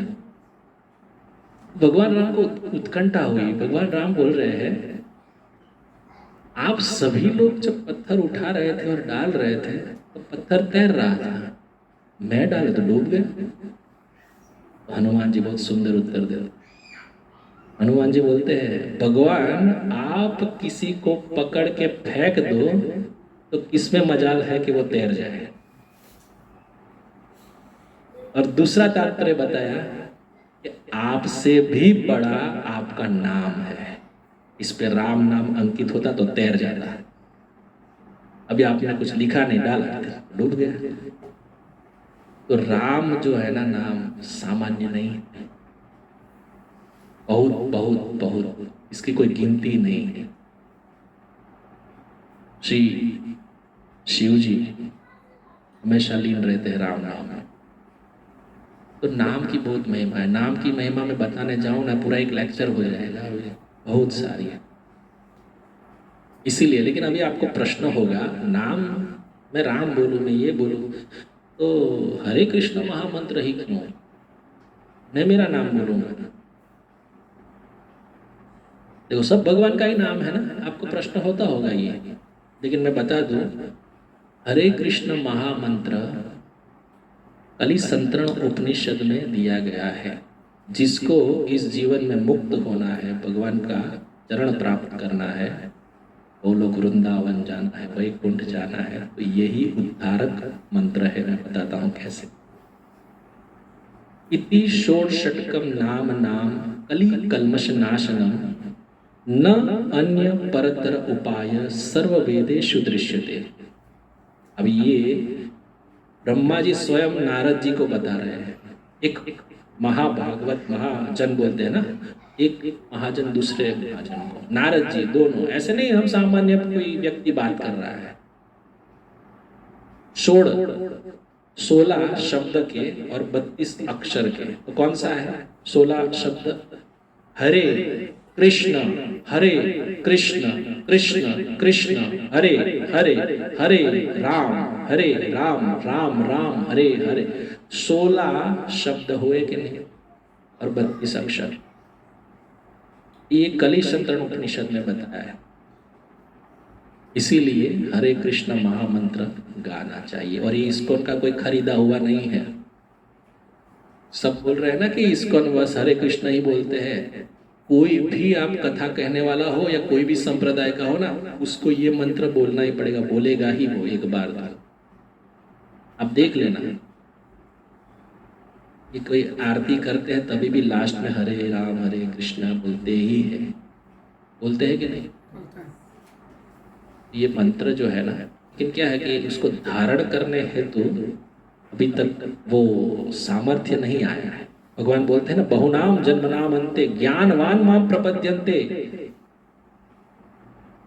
ज्ञानवान माम प्रपद्यन्ते, जो ज्ञानी हो जाता है ना, बहुनाम जन्मनाम अन्ते, स महात्मा दुर्लभ। स महात्मा दुर्लभ, सुदुर्लभ बोला, दुर्लभ भी नहीं बोला भगवान ने। स महात्मा सुदुर्लभ, अति दुर्लभ है। तो इतना इजी नहीं है कि सबके जीवा पे चढ़ जाए। लेकिन देखो, सत्संग रेगुलर करते हैं ना जो, और भगवत गीता का आश्रय ले लिया ना, और प्रभुपाद की कृपा हुई, तो ये नाम जीवा पे नहीं छूटेगा। मेरा अनुभव तो ऐसा है। तो नाम जप करना चाहिए, एक संख्या रखनी चाहिए। 2 माला करूंगा, 4 करूंगा, धीरे धीरे बढ़ाना चाहिए। लेकिन यही मंत्र केवल, यहाँ पे हम कृष्ण की ग्लोरिफिकेशन के लिए बैठे, कोई कथा वार्ता ये फलाना हो गया नहीं। यहाँ पे कृष्ण के नाम रूप गुण लीला की चर्चा होती है। और सबसे बेहतर जो शास्त्र है वो भगवत गीता है, और उसके साथ साथ भागवतम। तो इसीलिए आप सबको निवेदन है कि जीवन में यदि खुशहाली लानी है, एक ही रास्ता है, भगवान की प्रसन्नता हेतु कार्य करना आरंभ कर दीजिए। अपनी प्रसन्नता को बाजू में रखो, थोड़ा अपने आप प्रसन्न हो जाओगे। भोक्तारम यज्ञ तपसाम सर्वलोक महेश्वरम। भोक्तारम, भोक्ता वही है। 5वें अध्याय का अंतिम श्लोक है, भोक्तारम यज्ञ तपसाम सर्वलोक महेश्वर सुहृदय सर्वभूता नाम ज्ञात्वा माम शांति मृच्छति। शांति चाहिए ना जीवन में, तो ये है सुहृदय भी वही है। सुहृदय सर्वभूता नाम ज्ञात्वा माम शांति मृच्छति। शांति कहीं खोजने जाओगे ना, कहीं घूमने जाओ, नहीं मिलेगी, क्योंकि भोक्ता तो वो है, लेकिन आप समझ रहे मैं भोक्ता हूं। ये बात से निकलना चाहिए। मेरा मत तो ये है कि इससे ही आनंद प्राप्त होगा, क्योंकि भगवान सच्चिदानंद है। भरपूर आनंद उनमें से ही उद्भूत है, निकलता रहता है। इसी के साथ आज का सत्र हम यहाँ विराम करते हैं। थोड़ा 5-10 मिनट समय ज़्यादा ले लिया। आपको मुंह से लगता है आपको बहुत भूख लगी है। ये बैठे बैठे कब से बोल रहे हैं, कब बंद करें और हम लोग पंगत में बैठ जावे। तो कोई बात नहीं, इसमें भी प्रसाद है ना, प्रसाद में उत्कंठा होनी चाहिए, रेस्टोरेंट में नहीं होनी चाहिए। तो हरे कृष्णा कृष्णा कृष्णा हरे हरे, हरे राम राम राम हरे हरे। जगत गुरु श्रील प्रभुपाद की जय। निताय गौर प्रेमानंदे। धन्यवाद पुनः। और एक अनाउंसमेंट और कर दूं, अनाउंसमेंट। भगवत गीता दान में कुछ का नाम छूट गया हो तो माफ़ करना, मैं ऐड कर दूंगा, क्योंकि बहुत सारे लिस्ट में है। और आप सबको बहुत बहुत धन्यवाद है जिन्होंने भी दान किया है, और उस दान के तहत इतने लिस्ट में आगे कि हम 500 से भी आगे बढ़ गए। हमारा टारगेट था 500, अभी मैं देखा 540 के ऊपर है। और भी जुड़ने वाले हैं। जो हम जाते हैं बांग्लादेश, भक्त है ना जो जगन्नाथ कुटीर में, तो वहाँ पे बहुत सारे ऐसे भक्त हैं, वो भी जुड़ेंगे। 400 तो वैसे भी हो जाएंगे, वहाँ से भी तो 1000 तक मुझे लग रहा है आ जाएगा, तो डबल हमने अचीव किया है। तो विशेष धन्यवाद दूंगा इस ग्रेस मुरलीधर चरण प्रभु जी को, जिन्होंने मुझे ये सेवा सौंपी थी कि कैसे भी करके हमको ये अचीव करना है, और सब वैष्णवों के आशीर्वाद से और सबकी कोशिश से, जैसे विजय भट्ट प्रभु ने कोशिश किया, मोनू प्रभु है, उत्तम प्रभु, सभी ने। ऐसा मैं नाम गिनने बैठूं तो कोई रह जाएगा, लेकिन सभी ने कोशिश बहुत अच्छी की है, और इस सेवा यज्ञ में सबने भाग लिया, और उसके परिणाम हम ये अचीवमेंट प्राप्त किए हैं। तो आप सबको हृदय से धन्यवाद है। ऐसे ही हम करते रहेंगे तो भगवान को कृपा देने में कोई संकोच नहीं होगा। वैसे भगवान तो कृपालु ही है, कृपा ही करते रहते हैं, लेकिन हमारे अंदर जो भाव है ना, उनको भगवान देखते हैं। ठीक है, हरे कृष्णा। जगत गुरु शील प्रभुपाद की जय। कोई प्रश्न नहीं है ना? है? अच्छा बताइए प्रभु।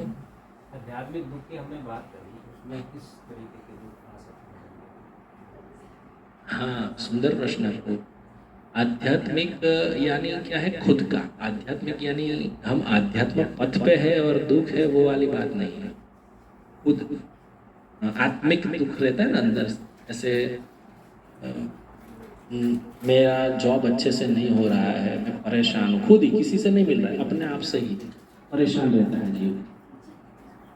तो ऐसा बहुत सारे छोटे छोटे उदाहरण हैं, लेकिन एक बात समझो कि टेंशन में रहना है। कभी कभी कभी देखो, दूसरों से ज़्यादा अपने के अंदर ही जो सवाल उठते हैं ना, उससे ज़्यादा परेशान है। अभी मैं आगे क्या करूँगा, कहाँ से मैं पैसा इकट्ठा कर सकूँगा, कोई पूछता नहीं है। लेकिन जो डिज़ायर्स है ना, इच्छा है, वो इतने बबूले की तरह फूटती रहती है, अपने आप में ही वो ज़्यादा टेंशन रहता है उसको। उससे ही तो रोग ज़्यादा होते हैं। बीपी, डायबिटीज, ये सब पहले नहीं था, अभी आ गया। दूसरे से भी होता है ज़्यादातर, तो कोई कुछ ना कुछ डिस्टर्बेंस में है, ये है वो, ये आदि भौतिक, लेकिन आदि आध्यात्मिक में ये नहीं। पहला दूसरे से मिले वो भौतिक है, अपने से ही जो दुख प्राप्त हो जाते हैं ना, वो आदि आध्यात्मिक। समझे प्रभु?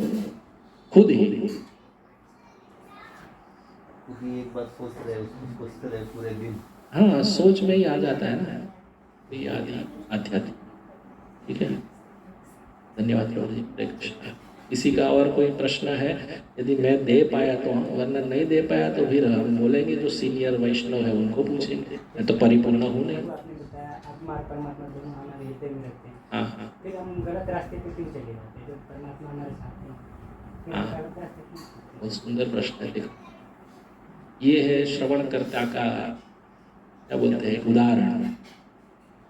देखिए, मैंने बताया ना, आत्मा और परमात्मा एक नहीं है। और मैंने एक उदाहरण दिया जो उपनिषद में दिया है, श्री प्रभुपाद लिख रहे हैं भगवत गीता में। वृक्ष में दो पक्षी है, एक भोक्ता है और दूसरा ऑब्जर्वर है। भगवान तब तक सहाय नहीं करेंगे जब तक जीव इच्छा नहीं करे। समझे? इच्छा हमारी है ही नहीं, हमको तो बस दुनिया के भोग में ही लगना है, तो भगवान कैसे आएंगे? वो तो बोल ही रहे हैं ना कि मेरे शरण में आ जाओ, बोलते रहते हैं। भगवत गीता किसके लिए है? तो पशु के लिए थोड़ी है, अपने लिए ही है ना। पशु तो कुछ समझ में नहीं आएगा, लेकिन जीव को तो आना नहीं है। इनके ऊपर हाँ प्रभु, इनके ऊपर मन भारी हो जाता है, मन को इधर उधर भटकाता है, मन जीत जाता है। मन जीत जाता है इनसे। जैसा मन जीत जाता है तो हमारा दृढ़, मैंने बताया ना, दृढ़ निश्चय नहीं है उतना ना। दृढ़ निश्चय कैसे आएगा? नाम जप से आएगा। जितना भगवान का नाम जाएगा ना, अनर्थ निवृत्ति उतनी फास्ट होती है प्रभु।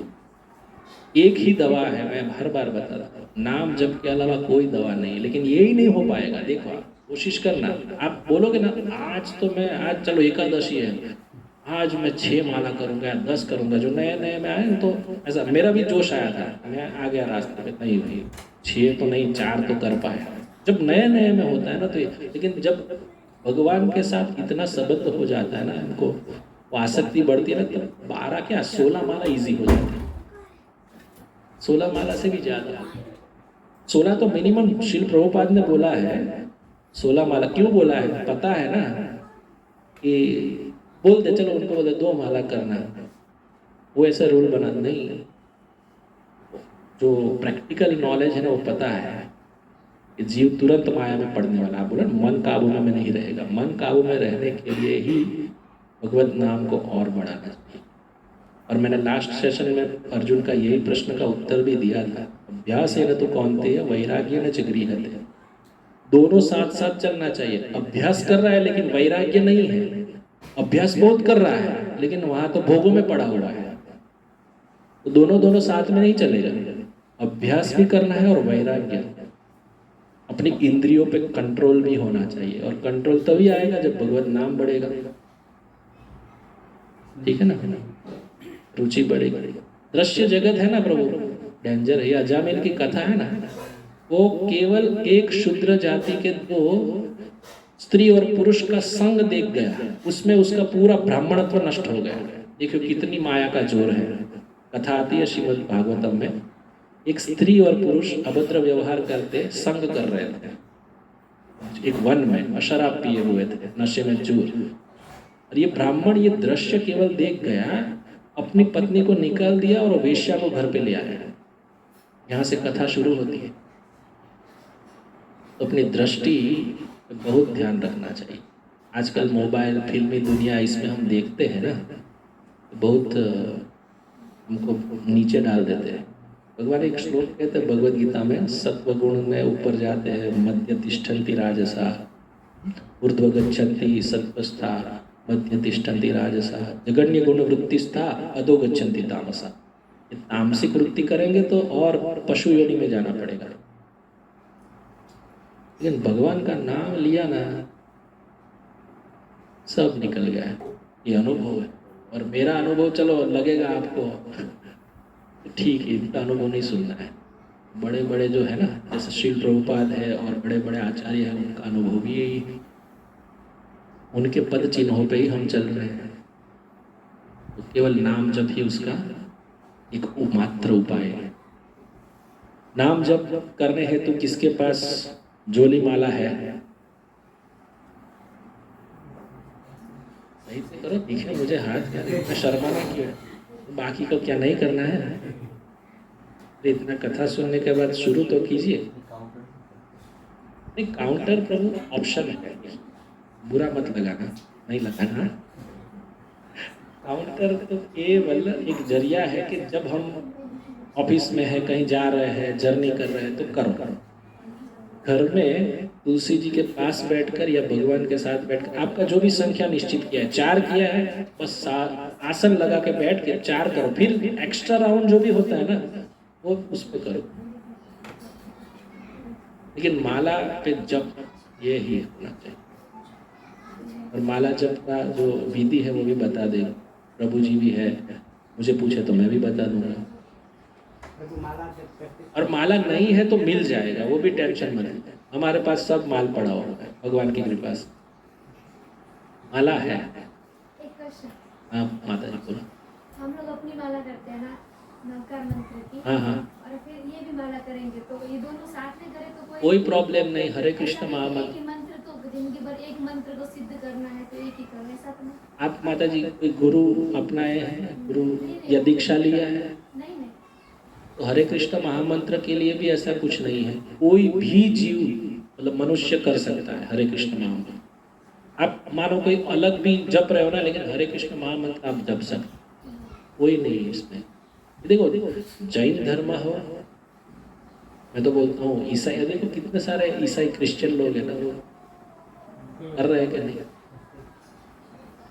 ये मंत्र कोई, इसके लिए इसको महामंत्र बोलते हैं। महामंत्र क्यों है? जीवन में अपना सदगति लेना है ना, भगवान की ओर मुड़ना है, भक्ति जिसको करनी है उसको यही मंत्र अपना। हरे कृष्ण महामंत्र गाने में कोई आपत्ति नहीं। ये श्री राम जय राम गाए, मुझे कोई आपत्ति, भगवान का ही नाम है, लेकिन साथ में ये भी गाए। क्या है जो उपनिषद का एक कंक्लूजन बताया है ना, वो करना चाहिए। मंत्र भगवान का नाम तो सबसे में राम राम जपो तो भगवान का ही नाम है। लेकिन जो सिद्ध है ना, जो शब्द प्रमाण अभी हमने बोला, गाय का गोबर, ये समझे, उसमें क्या पता चलता है? जो बता दिया है उसको अनुसरण कर देना चाहिए। यदि उन्होंने बता साइन मार के अप्रूव कर दिया है, फिर हम लोग ये लाए वो लाए, उससे क्या है? ये देखो सब अलग अलग हो ही जाता है, मति सब एक नहीं होती ना।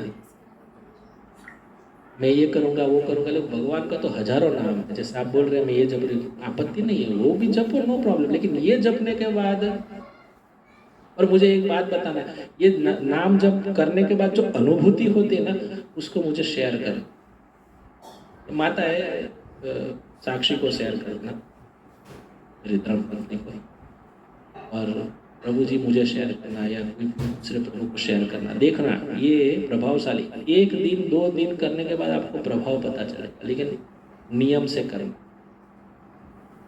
ये करने के बाद जो भगवान में आसक्ति प्रेम बढ़ती है, एकमात्र केवल यही उपाय है, न अन्यतर परतर उपाय सर्व वेदेषु दृश्यन्ते। तो हरे कृष्णा महामंत्र ही जीव का कल्याण करने योग। मैं इसलिए नहीं बोल रहा हूँ कि इस्कॉन में हूँ इसलिए, ये मान लो, क्योंकि देखो मैं ही पहले पुष्टि मार्ग में, मेरी माता है ना, पुष्टि यानी क्या, वहाँ बोलते हैं श्री कृष्ण शरणम मम, ये मंत्र जपते हैं। और हम तो ऐसे बहुत नाम नहीं जपते थे पहले, लेकिन वो बोलते थे तो थोड़ा हम भी बोल लेते थे, इतना ज्ञान नहीं था तब। लेकिन ये तो पता था कि भाई भगवान कृष्ण है। बचपन से ही भगवत कृपा से ये मुझे अवसर मिला कि मुझे ऐसे फैमिली में भी जन्म मिला, और वो ऐसे कुछ अच्छे तीर्थ में जाना, भगवान का नाम लेना, ये सब था, लेकिन सीरियसनेस नहीं था इतना। लेकिन जैसे ही मैंने बताया ना, जैसे हमारे शिक्षा गुरु है श्रीमान चंद्र गोविंद दास, उनसे मिले, धीरे धीरे सब भक्तों का संग हुआ। उनसे मिलने के बाद मैं भी ये करने लगा, और मुझे आनंद आया।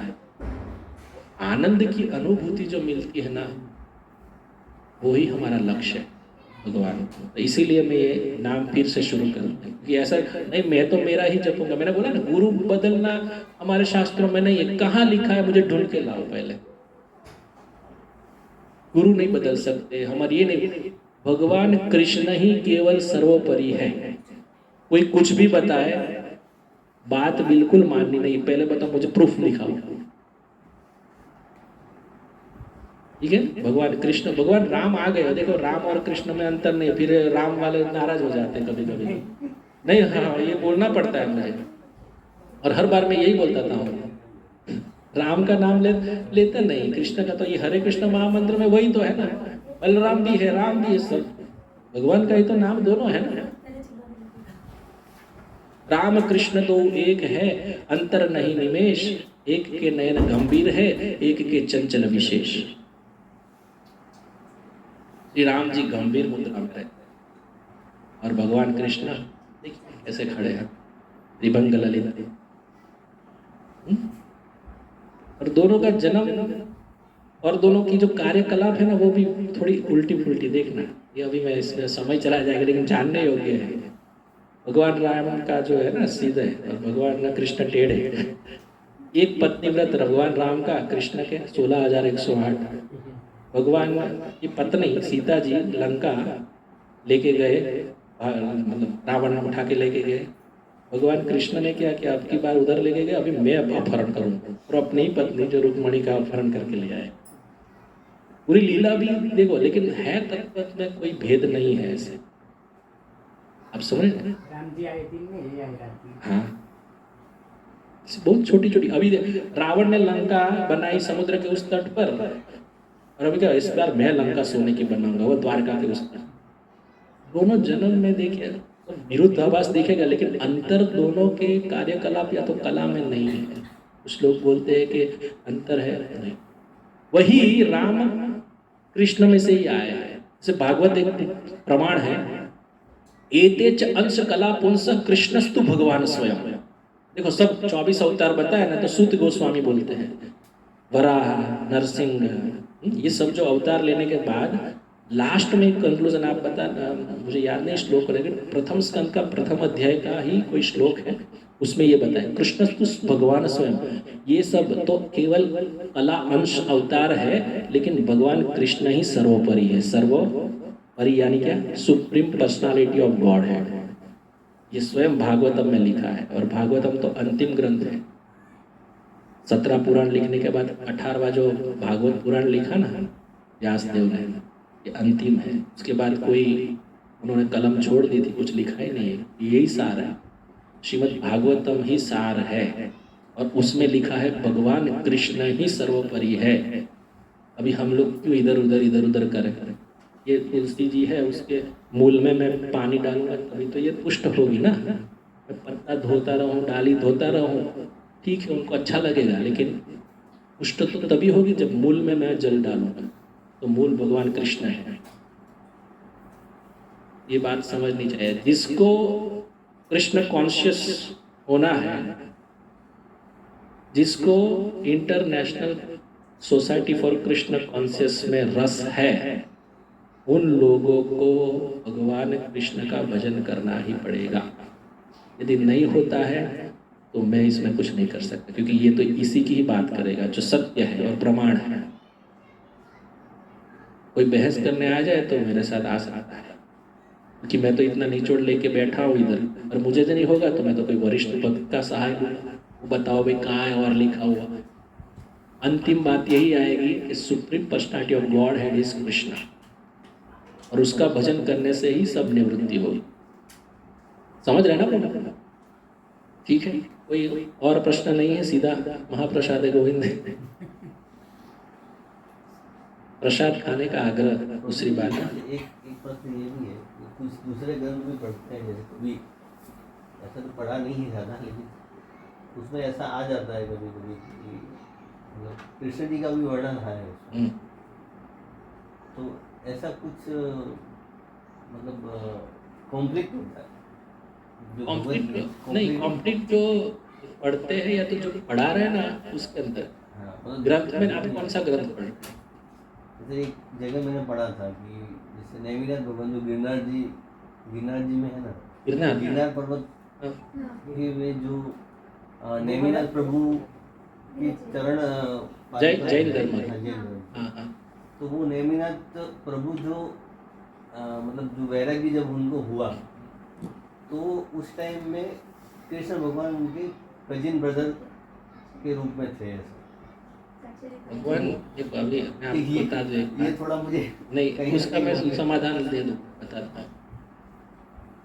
भगवान कितने हैं पहले ये क्लियर होना चाहिए। भगवान कितने? एक में वो नेमिनाथ मुनि के जैसे थे, एको अद्वितीय, ये वेद में लिखा है। एक ही है भगवान, एक ही, और वो भगवान कृष्ण है। वो मैं बताता हूँ। पहले तो भागवत का मैंने बता दिया, ये तेज अंश कला पुंस कृष्णस्तु भगवान स्वयं। अभी सूत गोस्वामी बताया ये बात। जैन धर्म की बात करें ना, तो जैन धर्म ये ऋषभ देव, लेकिन कौन से स्कंद में भूल गया, ऋषभ देव जो है ना, उनके ही बाद में कॉपी करके किया गया है। ऋषभ देव मूल है जो भगवान के ही अवतार है। अब पता चल रहा है ना, ऋषभ देव के बारे में सुना होगा, लेकिन ऋषभ देव ने अपना शरीर वन में जलते हुए में त्याग दिया था। और अभी ऋषभ देव ने जो भी सिखाया था उनके जो शिष्य, उसमें से ही किसी ने कॉपी करके, जो आप बोल रहे सिमंदर स्वामी या जो भी है, मैंने भी इतना अध्ययन जैन में नहीं किया, लेकिन मुझे इतना ज्ञात है, वो ही फिलॉसफी लेके जैन धर्म को आगे बढ़ाया है। वो मुनि होते हैं। हाँ, तो एक लोक बोलते हैं जिसको बोलते हैं महर लोक, उसमें मुक्त जो जीव है ना वो निवास करते हैं। लेकिन सबसे ऊपर है वैकुंठ। लेकिन जो मृत्य जगत है ना, जो बार बार जन्म लेते हैं मृत्यु, वो ब्रह्मा से लेके छोटे से छोटी चींटी तक आते हैं। तो ये जो आप बोल रहे हैं ना, उसमें भगवान का कजिन था, ये था, ऐसे श्रीमद् भागवतम, श्रीमद् भगवद गीता हो या रामायण हो, ऐसे प्रमाणित शास्त्रों में कहीं नहीं। अभी आप जो ग्रंथ बोल रहे हो वो व्यासदेव जी ने लिखा,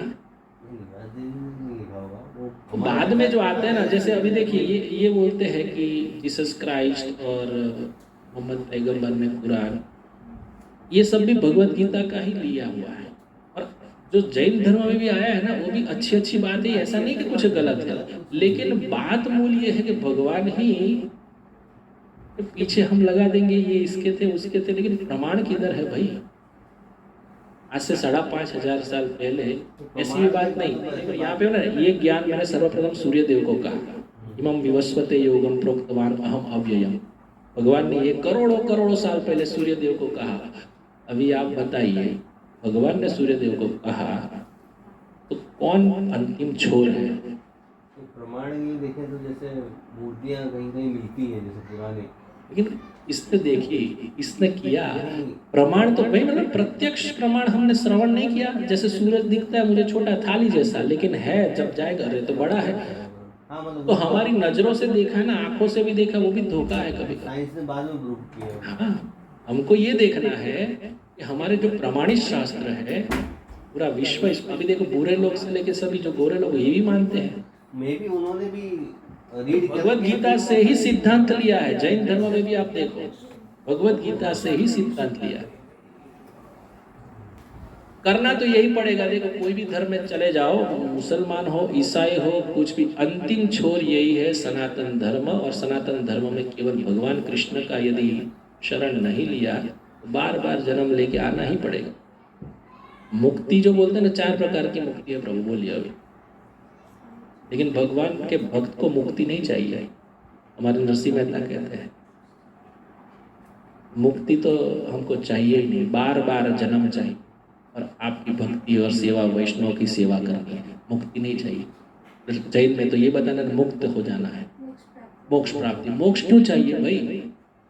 भगवान की भक्ति तो सुलभ है पृथ्वी लोक में। देखो भगवान, मैं प्रूफ बताऊं, अभी हनुमान जी को मानते हैं, हनुमान जी को मानते हैं, ऐसा नहीं ना जैन है तो आप हनुमान जी को नहीं मानते, हनुमान जी को मानते हैं। हनुमान जी जब अयोध्या से भगवान सरयू में उतर के जब चतुर्भुज नारायण स्वरूप होकर साकेत धाम वापिस जा रहे थे, तब सबको निर्देश दिया, जो जो भगवान राम ने बोला सब मेरे साथ आ सकते, सरयू में आओ, वहां से दिव्य भगवान जैसा स्वरूप लेके सब जा रहे हैं। हनुमान जी सोच रहे थे, सब लोग जा रहे, तो भगवान ने पूछा हनुमान जी आपको नहीं आना है? हनुमान जी ने प्रश्न कर दिया, भगवान आपका कथा का टाइम उधर कितने बजे से शुरू होता है? तो भगवान राम बोले हमारी कथा भाई वैकुंठ में नहीं होती है, हम वहाँ हम ही रहते हैं, हमारे साथ रहते हैं।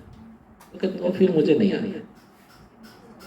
मतलब भक्तों को मैं बताने का तात्पर्य ये है कि भक्तों को कथा ही प्रिय है भगवान की, और उनकी सेवा करनी है, भक्तों की सेवा करनी। उनको कोई मुक्ति नहीं चाहिए, भगवान की सेवा नहीं चाहिए। तो मूल बात तो यही है ना, हमको यदि भक्ति मिल गई वहाँ ही हमारी तो मुक्ति है। मुक्ति सेपरेट लेने जाने तो एक पदार्थ है जिसकी हम चेष्टा कर रहे हैं, वो मुझे चाहिए। कुंती महारानी की स्तुति देखिए कितनी सुंदर है। कोई ने ऐसा मांगा नहीं होगा, कुंती महारानी ने क्या मांगा, बार बार मुझे बस जन्म मिले ना तो मुझे बस विपत्तियां ही आए, जीवन में मुझे विपत्ति आए। मुझे कितनी विपत्ति आई, मेरे हस्बैंड चले गए, फिर मेरे 5 पुत्र थे उनको राज से निकाल दिया गया, वन वन भटकते रहे। जब मेरा छोटा बेटा भीम था उसको जहर के लड्डू खिला के फेंक दिया, आग लगा दी लाक्षागृह में, तो भी हम बस, लेकिन भगवान आपकी कृपा से ऐसी ही मुझे मुश्किलें देते रहो जिससे आपका दर्शन मुझे होता रहे। ये कुंती महारानी का स्वरूप है। देखिए भक्त का ये है। तो आप जो बोल रहे हैं ना उसके पीछे कोई तथ्य होना चाहिए, निकलना चाहिए। महर्षि वेद व्यास ये सब ने लिखा है। आजकल बहुत सारे लिखते हैं, ऐसा नहीं बोल रहा हूँ ये ग्रंथ नहीं अच्छा, या मेरी बात ये नहीं है। अभी देखो स्वामीनारायण के बैठे, वो स्वामीनारायण ने भी क्या किया है, शिक्षा पत्री लिखी है, ग्रंथ लिखा है, लेकिन वो भी बोलते सर्वोपरि स्वामीनारायण। कहाँ लिखा है ग्रंथ में सर्वोपरि नारायण? बस सबको आहत हो सकता है मैं बोल, लेकिन यहाँ तो सत्य की बात होगी, मैं झूठ नहीं बोलूंगा। सर्वोपरि भगवान स्वामी नारायण कहाँ लिखा है, कौन से ग्रंथ में लिखा है? भागवत में लिखा है। देखो वो है ना सहजानंद स्वामी, एक सदगुरु हो सकते हैं, सबको सच्ची राह पे दिखाए, और उन्होंने भी भगवान राधा कृष्ण की सेवा की ही आज्ञा दी है। शालिग्राम खुद रखते थे और शालिग्राम की पूजा करते थे। अभी वो मुझे ऐसा बताए कि हमारे जो है वो सही है, आप ऐसे तो मत आइए कथा में, मत सुनिए। सही है ना, जो नहीं होगी झगड़े की बात नहीं, यहाँ तो मूल बात है जो है वो। अब किसी किसी को आहत हो जाता है, क्या करें भाई, इसको मुश्किल ही हो जाती है। मतलब कंफ्यूजन जो है उसकी बात चल रही है। कंफ्यूजन में अभी आपको भागवतम में कंफ्यूजन है, नहीं, भागवतम में जो लिखा है वो तो पूरा भारत जो है ना प्रभु, पूरा भारत भागवत कथा होती है, विदेशों में भी होती है और जैन धर्म में भी होता है, भागवत ही होता है। लेकिन क्या है उसमें कुछ ग्रंथ किए गए हैं क्योंकि उनको अलग प्रकार की मुक्ति का एक इच्छा है। लेकिन भगवान का स्वरूप अनंत है ना, ठीक है भाई तुम इस तरह से आना चाहते हो आ जाओ, लेकिन फिर भी अंतिम छोर तो भक्ति ही है। भक्ति के अलावा कोई देखो, कोई ज्ञानी होता है, किसी को कुछ प्राप्त करना है, तीन प्रभुपाद बताते हैं 3 प्रकार के व्यक्ति हैं आध्यात्मवादी। एक होता है ज्ञानी, एक होता है योगी और तीसरा होता है भक्त। ज्ञानी है ना, ज्ञान उसको चाहिए और सब ऐसा लगना चाहिए कि मैं सर्वोपरि हूँ, मैं कुछ कर लूँ, ऐसा मेरा ज्ञान हो जाए, बढ़ जाए। योगी जो है ना वो क्या करेगा, मैजिक दिखाएगा। जैसे हम लास्ट समय चर्चा कर रहे थे तो चांगदेव है योगी, बहुत साल तक जिएगा, हजारों साल तक अपनी उम्र रखेगा मैजिक दिखाने के लिए। भक्त क्या करेगा, दासानुदास, भक्त बस दास। भगवान स्वयं आप जो हो सर्वोपरि, मैं कुछ नहीं, दास। सेवा, सीधा भक्त का मतलब सीधा सेवा। यहाँ पे हम बैठेंगे ना, अभी जो भक्त होगा ना वो पहले सेवा का सोचेगा, पहले आके बैठ नहीं जाएगा। ये भक्त का निशानी है। वो क्या करेगा, कैसे मैं भगवान की सेवा में लगूं, खाना पीरोसूं, ये करो, सब काम निपट के फिर मैं अंतिम में पाऊं ये। और जो ज्ञानी रहेगा ना, मुझे अभी तक ये नहीं दिया, मुझे कौन, आप सोचिए, भक्त की निशानी हनुमान जी, सेवा पे तत्पर। ये क्वालिटी केवल भक्तों में देखी जाती है प्रभु। तो ऐसा नहीं कि जैन धर्म ये है वो, लेकिन जैन धर्म के साथ ये समझे, श्रीमद् भागवतम, श्रीमद् भगवत गीता तो वो भी मानते हैं, वो भी करते हैं, लेकिन वहां पे कृष्ण भगवान है वो उड़ा देते हैं, नहीं वो फिर दूसरा ला लेते। क्यों, मत परतरम नान्यत किश्चिदस्ति धनंजय, भगवान बोल रहे हैं सर्व, क्या बोलते हैं, सब मेरे में इस प्रकार से गुथे हुए हैं जिस प्रकार से धागे में मोती परे हुए हैं। मत्तः नान्यत किश्चिदस्ति, कुछ है ही नहीं मेरे से पर। इतना चिल्ला चिल्ला के भगवान बोल रहे हैं, अपनी आइडेंटिटी बता रहे, लेकिन भगवान होने में अभी भी उनको शंका है, नहीं ये भगवान नहीं हो सकता, हमारे है वो भगवान है। भगवत गीता हिंदू मुसलमान ऐसा नहीं, सनातन सभी लोग इसका चयन, और इसमें से कभी तो मोटिवेशनल स्पीकर भी बन गए पैसा कमाने के लिए। बात मूल है प्रभु, मैं आपकी बात को काट नहीं रहा हूँ, लेकिन बात समझनी चाहिए। यदि भक्ति करनी है तो केवल केशव, मेरे प्राणनाथ, मेरे गोविंद की ही होनी चाहिए, और किसी की भक्ति नहीं होती। हाँ, आस्था हो सकती है, किसी की शिव जी में है, शिव जी भी शिरमोर है, वैष्णवानाम यथा शंभु, वो शिव जी में मानते हैं, बुराई नहीं है कि शिव जी ही कृष्ण भक्ति में लगाते हैं, खुद ही राम राम करते हैं। कोई बोलेगा मेरे ये है सब, देखो ब्रह्म संहिता में ब्रह्मा जी स्तुति करते, उसमें सब लिखा हुआ है। ईश्वर परम कृष्ण सच्चिदानंद विग्रह, अनादिर आदिर गोविंद, सर्व कारण कारण, सर्व कारणों का कारण मैं हूं, फिर कौन सा कारण दूसरा ढूंढने जा रहे हो? जो प्रथम जीव है सृष्टि का, ब्रह्मा जी, वो बता रहा है। अभी भी प्रश्न है, शास्त्र का अध्ययन होना, इसीलिए कोई उल्लू बना जाता है प्रभु। मैं पहले ही बोला, मैं जन्मा, अब मैं मुसलमान में जन्मा तो मैं क्या करूंगा, बोलूंगा अल्लाह या जो बोलूं मैं, तो अरे मेरा ही सही। बहुनाम जन्मनाम अंते प्रभु, बहुत जन्मों के पश्चात ऐसा सत्संग और भगवान कृष्ण का संग मिल रहा है ना, ये व्यर्थ नहीं जाने चाहिए। व्यर्थ का विवाद भी तोड़ देना चाहिए। कोई भी प्रांत ले लो, कोई भी शहर ले लो, यदि भगवान बोलते हैं नमे भक्त्या प्रणश्यति, भगवान बोलते हैं मेरा भक्त कभी भी पीछे नहीं जाएगा, मैं हूं खड़ा। द्रौपदी की इज्जत लूट रही थी, खूब साड़ी आ गए। कोई एक बताओ कि भगवान कृष्ण का भजन किया और वो आउट हो गया हो, कोई एक निकाल के दिखाओ। मुझे एक खाली जवाब दे दो, ये में ऐसा हो गया था, मैं बता दूँ आपको उसका जवाब, बता दो।